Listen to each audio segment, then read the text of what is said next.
bartamaha magaalada Hargeysa ka sameeyay su'aal aad u qosol badan deegaanada Soomaalida ee kala duwan marka Soomaaliland laga yimaado reer Hargeysa gobolkee ama magaalada jeclaan lahayn inay gabadh ama wiil ka soo guursadaan waa su'aal aad u qosol badan jawaabo kala duwan ayaa lagaga jawaabay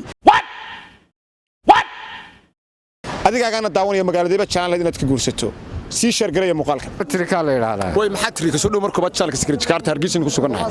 Soomaalida kala duwan marka Soomaaliland marka laga yimaado Soomaalida kala duwan magaalada gabadh ka soo guursan lahayd magaalada imikadan Hargeysa waxaan u joogaa madaxweynaha inaan kala hadlo dadkan u raafay aniga igaga jiraanba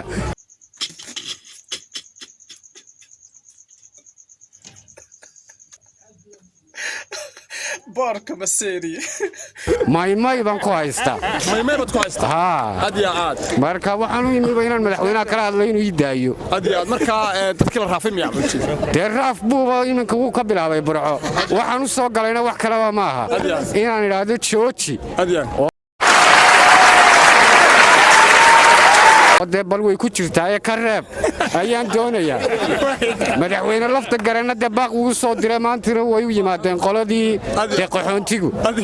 jooji baan leeyahay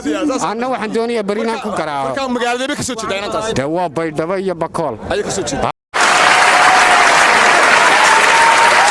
waynan hodanade oo dhay ah markaan ma doonayo mid meel aad ku dooratay marka hablaha ka soo jeeda deegaanadaas maxaa kamid ah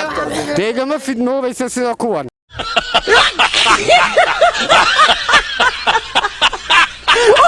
ma afgaranaysaan anaygu eegto afgaranaya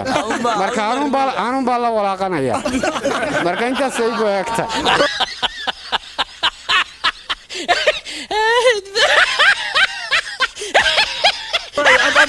adiga mudan